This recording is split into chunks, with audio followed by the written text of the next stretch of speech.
नमस्ते बच्चों। आज कक्षा 10 के हिंदी विषय की कक्षा में आपका स्वागत है। आज हम कक्षा 10 के हिंदी विषय से जुड़े कुछ महत्वपूर्ण तथ्यों पर चर्चा करेंगे। देखिए, पढ़ना, सीखना और गुनना तीन चीजें हैं। तो पहले आप इन चीजों को समझिए। पढ़ना, सीखना और गुनना, ये तीन चीजें हैं।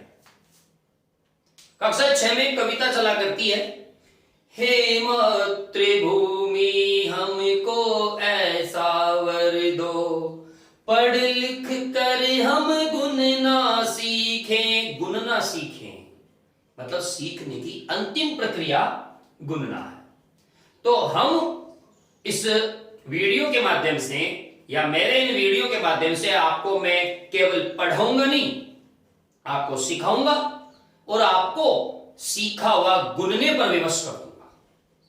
तो क्या है गुनना? पढ़ना सब जानते हैं, पढ़ा हुआ सबको पता है कि सत्य बोलना चाहिए, ये सबने पढ़ रखा है। बोलते कितने हैं? उस पढ़ी हुई वस्तु को जीवन में ढालना गुनना कहलाता है। उस पढ़ी हुई वस्तु को अपने जीवन में उतारना गुनना कहलाता है। इस प्रकार से उतारना कि वो आपके जीवन का अभिन्न हिस्सा बन जाए। तो हम इसी भाव से, इसी लक्ष्य को ध्यान में रखते हुए पढ़ना सीखेंगे, सीखना सीखेंगे और गुनना सीखेंगे। इस प्रकार से नहीं कि आपको रटना पड़े, इस प्रकार से कि आप एक बार देखें, दो बार देखें, तीसरी बार आपको कोई सपने में भी हिला के पूछे, रात को भी नींद में हिला के पूछे कि सूरदास कौन थे, तब आपके मुख से धारा प्रवाह नींद में भी निकले कि सूरदास ये थे और इन्होंने इस प्रकार के महानतम पदों की रचना की है। इसे कहते हैं सीखना और गुनना। तो हम इसी विचार को ध्यान में रखते हुए आपके सामने ये वीडियो की एक श्रृंखला लेकर आए हैं, जिसमें कक्षा 10 से जुड़े समस्त पाठों को आपके सामने सरलतम तरीके से प्रस्तुत किया जाएगा। आप मेरे वीडियो और मेरे YouTube चैनल बजरंगलाल सैनी गुरु को सब्सक्राइब करें, लाइक करें, शेयर करें और हाँ, बेल आइकन को दबाना न भूलें। तो आज हम बात करेंगे कक्षा 10 में हम कैसे 100% सफलता प्राप्त करें। 100% सफलता, हिंदी में 100 अंक आना बहुत बहुत बहुत जज्बे का काम है। कहते हैं कि हिंदी में 100 अंक आ ही नहीं सकते, लेकिन मैं आपको विश्वास दिलाता हूं, अगर आप कुछ बातें जो मैं आपको बताऊं उनको तय समय में अपने दिमाग में डालकर अच्छी तरह से या गांठ बनाकर बांध लोगे तो 100 में से 100 अंक ज्यादा दूर नहीं है। तो सबसे पहले मैं आपसे बात करता हूं 100 अंक यानी 100% सफलता कैसे मिले। कक्षा 10 में जब आप हिंदी पढ़ें तब आपको 100 में से 100 अंक कैसे प्राप्त हो। तो सबसे पहले कुछ चीजें आपको ध्यान में रखनी है। प्रश्न, दूसरा व्याकरण, तीसरा निबंध और पत्र और अन्य, ये 5 बिंदुओं पर हम चर्चा करेंगे। तो सबसे पहले हमारी चर्चा होगी प्रश्न। जिनके 100 में से 100 आते हैं वो आसमान से नहीं उतरते हैं, वो आपकी और मेरी तरह ही इसी धरती के बेटे हैं। तो फिर आप में उसमें अंतर क्या है? एक सफल व्यक्ति अलग काम नहीं करता, वो काम को अलग तरीके से करता है। वो काम को अलग तरीके से करता है। सेब गिरते हजारों ने देखे होंगे, लेकिन न्यूटन ने देखा क्यों गिरा। आपको इस क्यों को पकड़ना है, कैसे को पकड़ना है। जब आपके मन में क्यों और कैसे का प्रश्न उत्पन्न होगा, आपकी सफलता को स्वयं ब्रह्मदेव भी नहीं रोक सकते। इसलिए तो सबसे पहले हम बात करते हैं बच्चों प्रश्न की। जब हम हिंदी कक्षा 10 की बात करते हैं तो प्रश्नों की प्रकृति क्या है? प्रश्नों की प्रकृति क्रम संख्या 1 वस्तुनिष्ठ। वस्तुनिष्ठ का मतलब होता है बहुविकल्पात्मक। ऐसा प्रश्न जिसका सटीक उत्तर हो, एक ही उत्तर हो। ऐसे प्रश्नों का उत्तर देते समय सावधानी बरतें, हमेशा सकारात्मक सोचें और सकारात्मक सोच रखते हुए उस प्रश्न का उत्तर देने का प्रयास करें। अति लघुत्रात्मक, ये जो प्रश्न है, कई बार क्या होता है, हम पेपर देने बैठे, पेपर 1 घंटे का पेपर था, टेस्ट पेपर, 10 प्रश्न दिए हुए थे, हमने जो पहला एक प्रश्न मिला कि भ्रमर गीत की कोई 3 विशेषताएं बताइए, और आपने उसमें 1.5 पन्ना रंग दिया। 2 नंबर का प्रश्न था, 60 शब्दों में उत्तर देना था। तो प्रश्न का उत्तर देते समय ये देखिए उसका अंक विभाजन क्या है, उसके लिए समय कितना दिया गया है और कितने शब्दों में उत्तर देना है। अति लघुत्रात्मक जो प्रश्न होते हैं उनका उत्तर आपको अधिकतम 2 पंक्तियों में देना है, अधिकतम 2 पंक्ति, ये इसका उत्तर देना है आपको, चाहे वो प्रश्न कितना ही बड़ा हो, अधिकतम 2 पंक्तियों में उसका उत्तर देना है। टाइम मैनेजमेंट सफलता का दूसरा चरण है। अगर टाइम मैनेजमेंट, समय प्रबंधन नहीं होगा तो आप पूरा पेपर हल नहीं कर पाएंगे।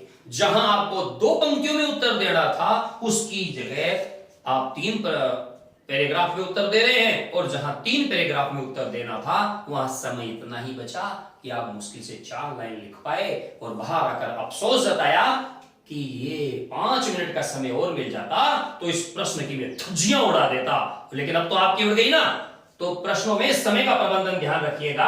अति लघुत्रात्मक प्रश्नों का उत्तर अधिकतम 2 पंक्तियों में देना है, इससे ज्यादा बिल्कुल नहीं, कदापि नहीं। तीसरे प्रकार का जो प्रश्न है वो होता है लघुत्रात्मक। इन प्रश्नों की प्रकृति एक पैराग्राफ की होती है। एक पैराग्राफ का मतलब है इनका उत्तर हमें 30 से 40 शब्दों में देना है।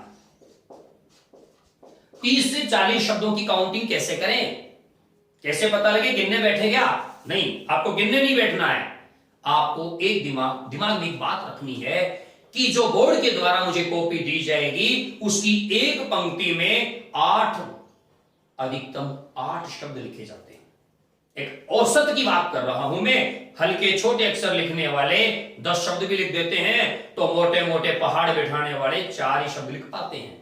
लेकिन एक औसत है कि उसमें 8 शब्द आसानी से लिखे जा सकते हैं। अगर 30 से 40 है तो 8 चौके 32 और 8 पंजे 40। हम यूं कह सकते हैं 4 या 5 लाइन, 4 या 5 लाइन। लेकिन इसका भी एक तरीका होगा, आप डायरेक्ट उत्तर नहीं देंगे इसका। इस लघुत्रात्मक प्रश्न को आप 2 भागों में बांटेंगे।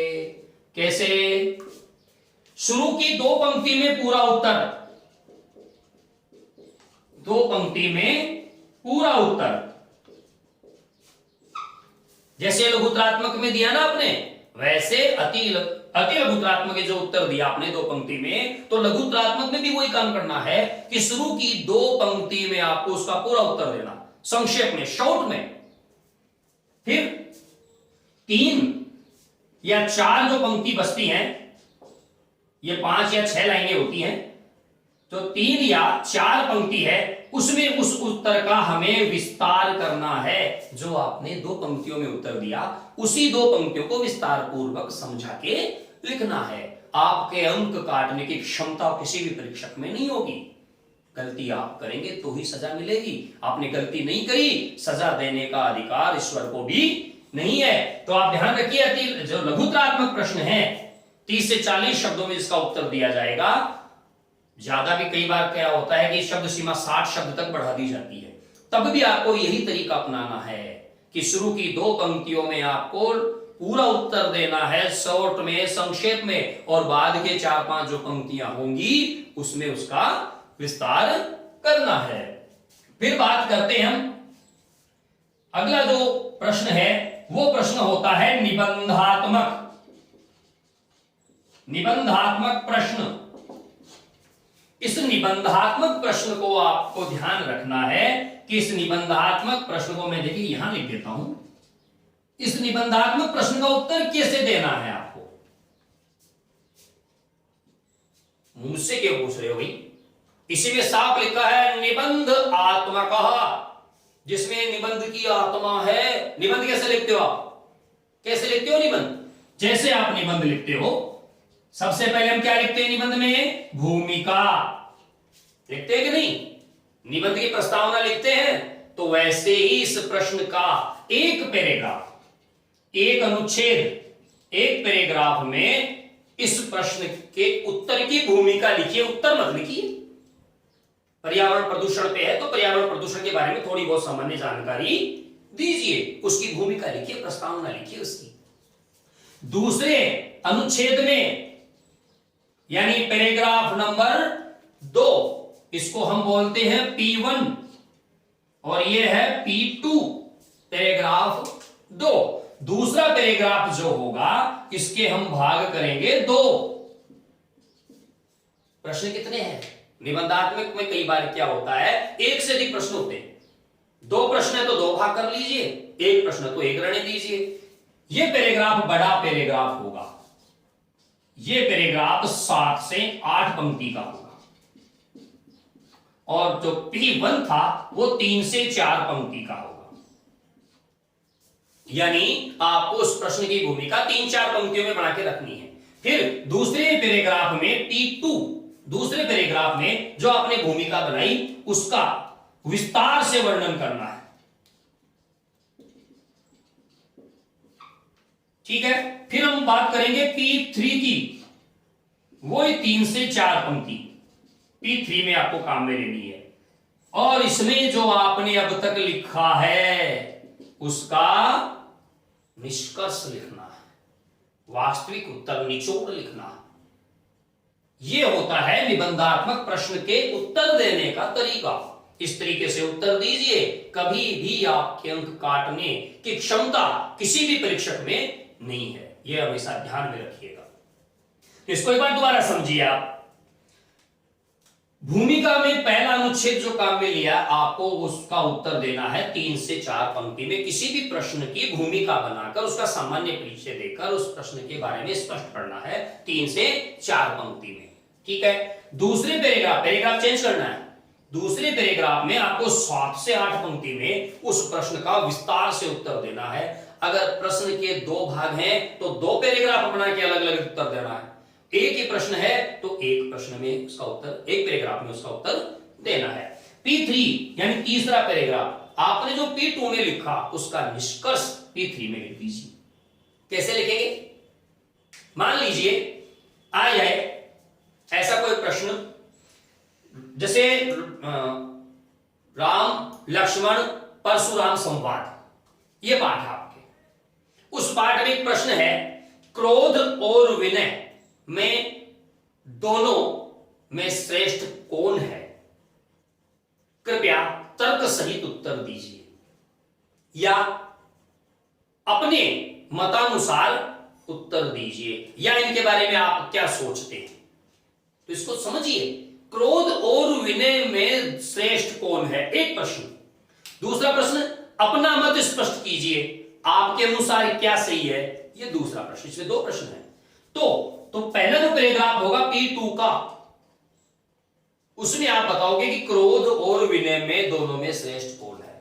और P2 का जो दूसरा पैराग्राफ होगा उसमें आप बताओगे कि आप क्या सोचते हैं, आपके अनुसार क्रोध है या विनय है, या दोनों है। दोनों भी हो सकते हैं, क्योंकि समय पढ़ने पर क्रोध की भी आवश्यकता पड़ती है और समय आने पर विनम्रता की भी आवश्यकता पड़ती है। कहते हैं कि भगवान राम समुद्र के किनारे 3 दिन तक समुद्र से याचना करते रहे, विनम्रता करते रहे, लेकिन समुद्र चेता नहीं, जागा नहीं, सोच रहा था पता नहीं कौन है। शिव मुंह उठा के चले आए, इनको रास्ता देता रहूंगा हर किसी को, तो मेरा औचित्य ही क्या है। लेकिन जैसे ही भगवान राम ने क्रोध प्रकट किया, शस्त्र उठाए, समुद्र पैरों में आके गिरा, याचना किया उसने। तो क्रोध की भी बराबर आवश्यकता पड़ती है और विनय की भी बराबर आवश्यकता पड़ती है। आपका मत हो सकता है, ये मेरा मत हो सकता है, वो आपको सेकंड पैराग्राफ में उसका उत्तर देना। निष्कर्ष क्या लिखेंगे उसका? क्रोध एवं विनय की मनुष्य जीवन में बराबर आवश्यकता पड़ती है, दोनों अपनी जगह श्रेष्ठ हैं। मेरा मानना है जहां तक विनम्रता से काम चले वहां तक क्रोध का असमय प्रकट करना अनुचित है। इस प्रकार से आपको निष्कर्ष बना के उसमें लिखना है। इस प्रकार से आप जब निबंधात्मक प्रश्न का उत्तर देंगे, आपके अंक नहीं कटेंगे। वो मजबूर हो जाएगा उस प्रश्न को, उत्तर को पढ़कर कि मैं क्या करूं। वो 3 बार को भी चेक करेगा, फिर भी उसको जगह नहीं मिलेगी 100 में से 99 करने की।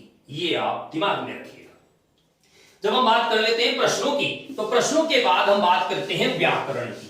देखो, सबसे बड़ी जो चुनौती होती है बच्चों के सामने, बच्चे क्या समझते हैं कि हमसे तो ये पूछा है कि इसमें कौन सी संधि है या इस संधि की परिभाषा बताओ, इतना ही लिखेंगे। नहीं, आपसे अगर किसी संधि की परिभाषा पूछी जाती है, व्याकरण में किसी की परिभाषा पूछी जाती है, तो आप परिभाषा प्लस उदाहरण दोनों दीजिए, कभी अंक नहीं कटेंगे। हम क्या करते हैं, परिभाषा छोड़ दी कि वर्णों के मेल को संधि कहते हैं। स्पष्ट कहां किया, नहीं किया, इसी वजह से कम अंक आए आपके।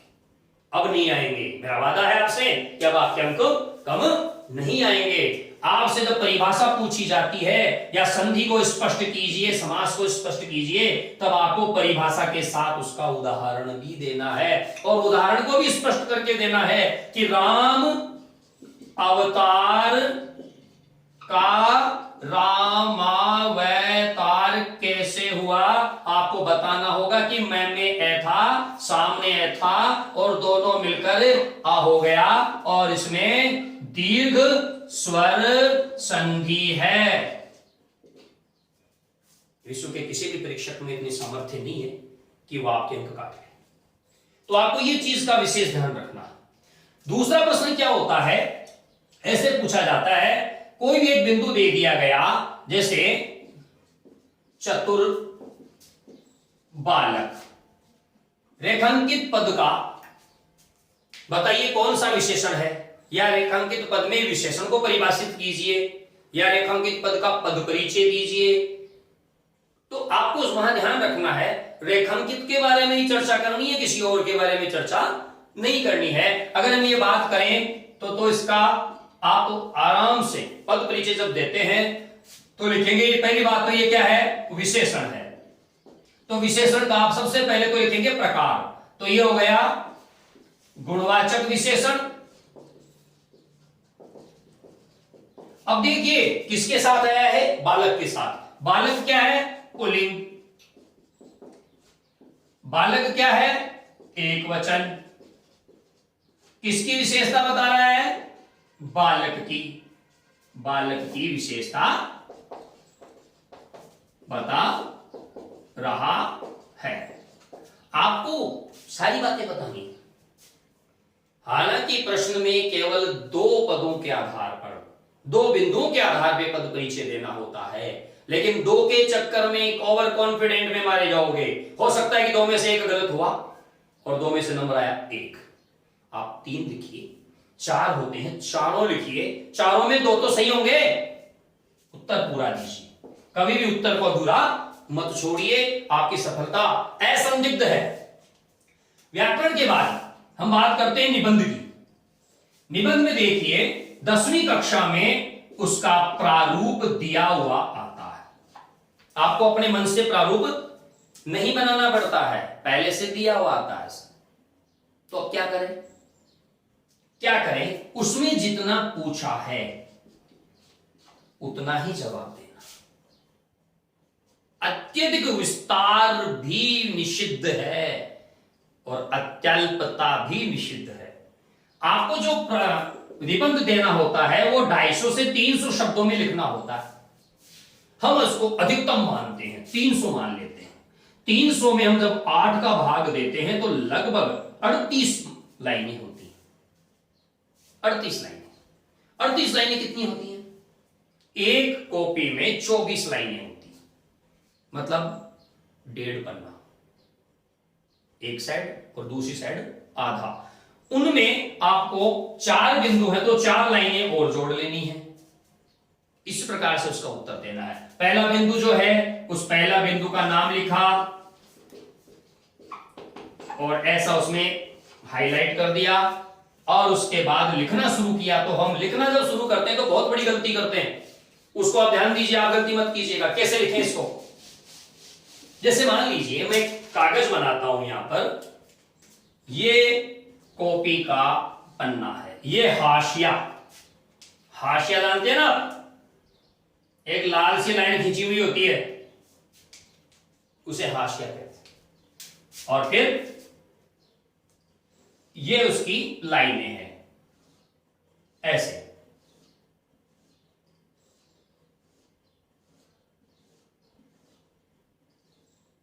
ऐसे उसकी बाकी लाइनें हैं। यहां पर हम टॉपिक लिखते हैं, बिंदु,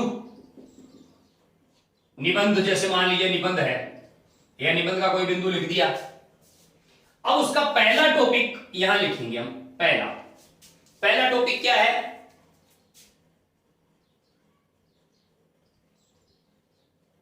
लॉकडाउन क्या है, जो उसमें दिया हुआ है। फिर इसके आगे विवरण, ये चिन्ह लगा दिया। अब आप क्या करते हैं, जल्दबाजी में गलती क्या करते हैं कि यहां से लिखना शुरू कर देते हैं। नहीं, यहां से मत लिखिए, कम से कम एक शब्द की जगह छोड़कर लिखिए, कम से कम एक शब्द की जगह छोड़कर।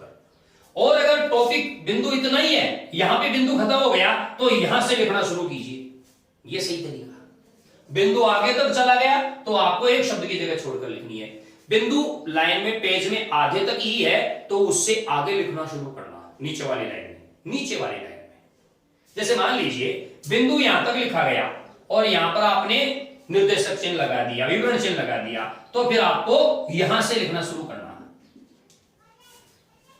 कभी भी छोटी छोटी चीजें ज्यादा प्रभावी होती हैं, हमेशा ध्यान रखिएगा। तो यह था निबंध का जवाब देने का तरीका। जितनी बात उसमें पूछी जाए उतनी ही बताने का प्रयास करें, और इस प्रकार से उस पूरे निबंध को विभाजित करें कि 40 पंक्ति अधिकतम में आपका निबंध पूरा हो जाए। आपने 40 की जगह 60 कर दिए, मानकर चलिए ज्यादा लिखने का प्रसाद नहीं मिलेगा, दंड मिलेगा, क्योंकि आपने अतिव्याप्ति कर दी। और उसका दंड यह भी है कि कोई प्रश्न भी छूट सकता है आपका परीक्षा में, ऐसा नहीं करें। तो यह बात हो गई निबंध की। इसके बाद हम बात करेंगे पत्र की।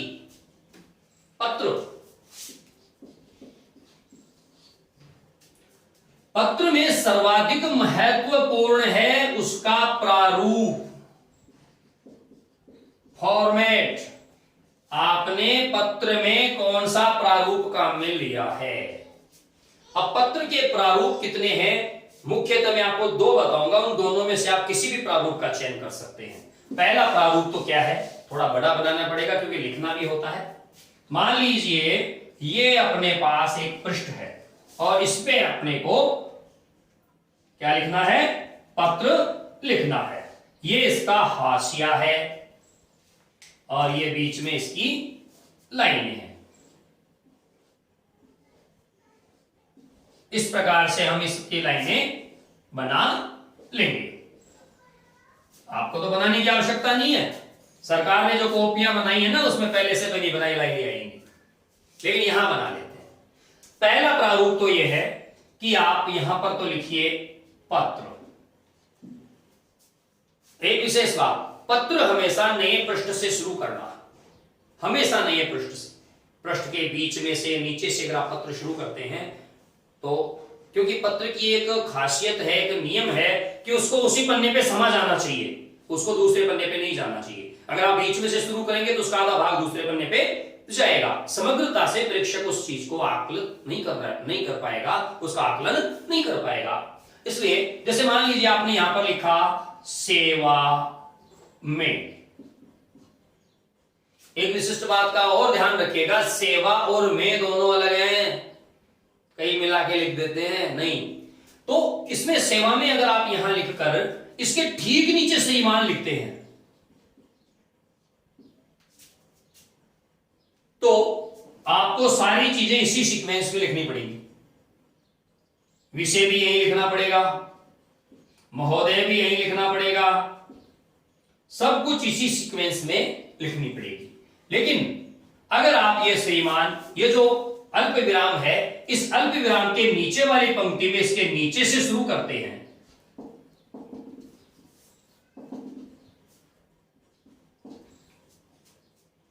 तो फिर आप बिल्कुल सही तरीके से लिख रहे हैं। फिर विषय भी आप श्रीमान के नीचे से शुरू करेंगे, महोदय आप सेवा में के नीचे से शुरू करेंगे, और अगला उपर्युक्त महोदय के कोमा के अल्प विराम के साइड से शुरू करेंगे। यहां तक तो ये तो हो जाता है एक छोटा सा बात, छोटी सी बात। अब समस्या अब है, क्योंकि प्रारूप अगर 4 नंबर का निबंध है तो ध्यान दीजिए 1 नंबर प्रारूप का है, 2 नंबर आपने क्या लिखा उसके है, और 1 नंबर भाषा शैली का है। तो निबंध के 4 नंबर नहीं है, क्या लिखा है उसके 2 ही नंबर, 1 नंबर उसके प्रारूप का है, 1 नंबर उसकी भाषा शैली कैसी आपकी, आपने लिखने का तरीका क्या है। तो देखिए जो बीच में विषय होता है, मुख्य विषय, जब आप लिखे उपयुक्त विषय में निवेदन है कि ये हो गया और वो हो गया, ऐसा होता है ना, उसको 3 भागों में बांटना होगा आपको। कितने भागों में? 3 भागों में। वो 3 भाग कौन कौन से हैं? तो 3 भाग आप देखिए। पहला भाग समस्या का कथन, दूसरा भाग निवारण, और तीसरा भाग कृपावचन। इसको 3 भागों में लिखना पड़ेगा। मैं समझाता हूं, छोटा सा उदाहरण देता हूं आपको। मान लीजिए आपको पत्र लिखना है कि आपके विद्यालय में पानी की टंकी है, उसके ऊपर ढक्कन नहीं है, पेड़ के पत्ते गिरते हैं, सड़ांग मारते हैं, पानी में बदबू आती है, उसको सफाई करवाने के लिए या साफ करवाने के लिए आपको पत्र लिखना है। ठीक। सेवा में श्रीमान प्रधानाध्यापक महोदय, अगर 10वीं तक स्कूल है, और अगर 12वीं तक है प्रधानाचार्य महोदय, राजकीय उच्च माध्यमिक विद्यालय खंडेला सीकर। विषय विद्यालय में पेयजल टंकी की सफाई हेतु। अब कई बच्चे क्या करते हैं कि हेतु प्रार्थना पत्र लिख देते सामने, नहीं लिखना है हेतु क्या कि कुछ नहीं, आप प्रार्थना पत्र ही तो लिख रहे हो, 2 बार बताने की आवश्यकता है। तो विषय विद्यालय की पेयजल टंकी की सफाई हेतु, बस इतना ही। महोदय उपयुक्त विषयांतर्गत निवेदन है कि, यहां तक तो लिखना है। अब आपको पहले पैराग्राफ में ये देखो, ये 1 2 3 क्या है, ये P1 है, ये P2 है, और ये P3 है। पैराग्राफ 1, पैराग्राफ 2, पैराग्राफ 3, 3 चीजें। पहले पैराग्राफ में क्या लिखेंगे? समस्या का कथन। उपयुक्त विषयांतर्गत निवेदन है कि विद्यालय के प्रांगण में पेयजल टंकी का ढक्कन पिछले कई महीनों से टूटा हुआ है, जिससे समीप के पीपल के पेड़ की पत्तियां टूट कर उसमें गिरती रहती है और सड़ती रहती है। पत्तियों के गिरकर सड़ने से पानी में बदबू आने लगी है, कीड़े पड़ गए हैं, कई बार पक्षी उसमें बीट भी कर देते हैं, बहुत सारी गंदगी उसमें पड़ी हुई है। ये क्या है? इस गंदे और बदबूदार पेयजल को पीने से कई बच्चों की तबीयत भी खराब हो चुकी है। ये सारी चीजें आपको समस्या का कथन करना है। इसमें ये करा दो, वो करा दो ना, केवल समस्या का कथन कर दिया। फिर आप लिखेंगे, अब आपको क्या करना, उसका निवारण करना। श्रीमान से अनुरोध है कि विद्यालय की पेयजल टंकी की यथाशीघ्र अविलंब सफाई करवाकर उसके ऊपर ढक्कन लगवाने की कृपा करें, ताकि शुद्ध पेयजल समस्त विद्यार्थियों को उपलब्ध हो सके, विद्यार्थियों का स्वास्थ्य भी उत्तम रह सके। यहां पर इस प्रकार से उसका निवारण आपसे उनको करवाना है। फिर उपयुक्त समस्या जो भी है उसका कथन हो गया। उसके बाद क्या हुआ कि आपने उसका निवारण कर लिया, और अंत में कृपा वचन ऐसा कर लिखते हैं हम कि आपकी अति कृपा होगी, आप ऐसा करके अनुग्रहित करें, ऐसे एक वाक्य उसमें लिखा जाता है। फिर क्या होगा इसका लिखने के बाद, यहां होती है दिनांक, और दिनांक लिखते समय कई बच्चे क्या करते हैं, गलतियां करते हैं। दिनांक लिखते समय उसको यूं ऊपर की ओर ले जाते हैं, जैसे वो उड़ान भर रहे हो कोई। ऐसा नहीं करना है, दिनांक बिल्कुल इस तरह से लिखनी है। जैसे मान लीजिए 7 जून 2020। ये अब जहां आपने दिनांक लिखी वहीं आपका नाम आना चाहिए, उसके ठीक सामने उस कोने में, उसके ठीक सामने आगे वाले कोने में वहीं आपका नाम आना चाहिए, उसके नीचे कक्षा हो जाएगी। ये दो चीजें आपको ध्यान में रखनी है। तो ये आप जब इस प्रारूप से इस पत्र को हल करेंगे तो आपके अंक कटने की संभावना कम रहती है। अब जैसे ये दिनांक आपने लिखी, इसके ठीक ऊपर वैसे धन्यवाद भी आता है। धन्यवाद के ठीक सामने वाली लाइन पे आ जाएगा आपका आज्ञाकारी शिष्य। ध्यान दीजिए, आप अगर स्कूल में लिख रहे हैं तो आज्ञाकारी शिष्य बनिएगा। अगर आपसे कहा जाए कि ध्वनि यंत्रों पर रोक लगाने के लिए पुलिस थाना अधिकारी को पत्र लिखिए, तो वहां आज्ञाकारी शिष्य नहीं चलेगा, वहां आपको लिखना पड़ेगा प्रार्थी। क्या लिखना पड़ेगा? प्रार्थी। आप प्रार्थना कर रहे हैं वहां प्रार्थी लिखना पड़ेगा। तो ये चीज आपको ध्यान में रखनी है। अन्य के अंदर जब हम बात करते हैं तो अन्य में आता है गद्यांश अथवा पद्यांश। गद्यांश अथवा पद्यांश। गद्यांश अथवा पद्यांश में आप देखिए अनसीन जो पैसेज आते हैं, अपठित गद्यांश या पद्यांश आते हैं, उनमें से एक प्रश्न तो होता है शीर्षक का। सबसे ज्यादा दिक्कत यही करता है। तो आपको उस पैराग्राफ को ध्यान से पढ़ना, उस पैराग्राफ में किस चीज का वर्णन किया गया है। जिस चीज का वर्णन किया गया है वही उसका शीर्षक हो सकता है, और शीर्षक अधिकतम 3 शब्दों का हो, इससे ज्यादा नहीं। कोई पंक्ति नहीं हो सकती। 3 शब्दों का शीर्षक हो, इससे ज्यादा नहीं। इससे ज्यादा शीर्षक उस शीर्षक के औचित्य को नष्ट करता है। शीर्षक जितना संक्षिप्त होता है उतना ही सार्थक होता है, जिस चीज का वर्णन उसमें किया गया है। जैसे जग में अचर सचर हैं, सारे कर्म निरत हैं, धुन में एक न एक सभी सबके निश्चित व्रत है, जीवन भर आतप सह वसुधा पर छाया करता है, तुच्छ पत्र की भी देखो स्वकर्म में तत्परता है। स्वकर्म मतलब हर व्यक्ति अपना अपना काम कर रहा है। रवि जग में शोभा सरसाता, सोम सुधा बरसाता, सब लगे हैं कर्म में, कोई न निष्क्रिय दृष्टि आता है, उद्देश्य नितांत तुच्छ तृण के भी लघु जीवन का, उसकी पूर्ति में करता अंत कर्ममय तन का। तो उसमें शुरू से आखिर तक एक ही चीज है, चाहे पत्ता हो, सूर्य हो, चंद्रमा हो, कुछ भी हो, अपना अपना काम कर रहा है, अपना अपना काम कर रहा है। इसका मतलब शीर्षक एक ही हो जाएगा, कर्म। शीर्षक जितना शॉर्ट होता है, जितना संक्षिप्त होता है, उतना ही सार्थक होता है, प्रभावशाली होता है। बाकी प्रश्न उसमें से या तो किसी व्याकरण के होंगे, या उसमें से किसी ने क्या कहा है उसके होंगे। वो आपको पैराग्राफ के आधार पे सोच समझ के, यहां से वहां तक वाला सिस्टम नहीं चलेगा, अर्थ देना है उसका।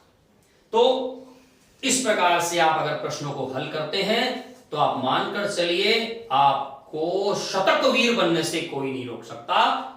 तो आज के इस वीडियो में बस इतना ही। अगले वीडियो में हम पहला पाठ लेकर आपके सम्मुख फिर से हाजिर होंगे।